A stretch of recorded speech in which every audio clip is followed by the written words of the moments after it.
ఇక కోల్కతా వైద్యురాలి హత్యాచార ఘటనపై సుప్రీంకోర్టులో విచారణ కొనసాగుతుంది. ఘటనపై సుప్రీంకోర్టులో సుదీర్ఘంగా వాదనలు వినిపిస్తున్నారు. ఇరుపక్షాల న్యాయవాదులు క్రైమ్ సీన్ను మార్చినట్లు solicitor general Tushar Mehta court దృష్టికి తెచ్చారు. కేసు నమోదు చేసిన 5 రోజుల తర్వాత సిబిఐకి అప్పగించారని, బాధితురాలికి దహన సంస్కారాలు చేశాక ఎఫ్ఐఆర్ నమోదు చేశారని గుర్తు చేశారు.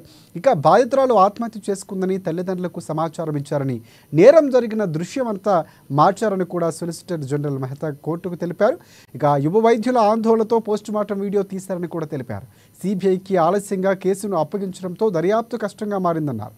రాష్ట్ర ప్రభుత్వంపై ఎస్జీ చేస్తున్న ఆరోపణలు నిజం లేదని బెంగాల్ ప్రభుత్వ తరఫు న్యాయవాది కపిల్ సిబల్ కోర్టుకు విన్నవించారు.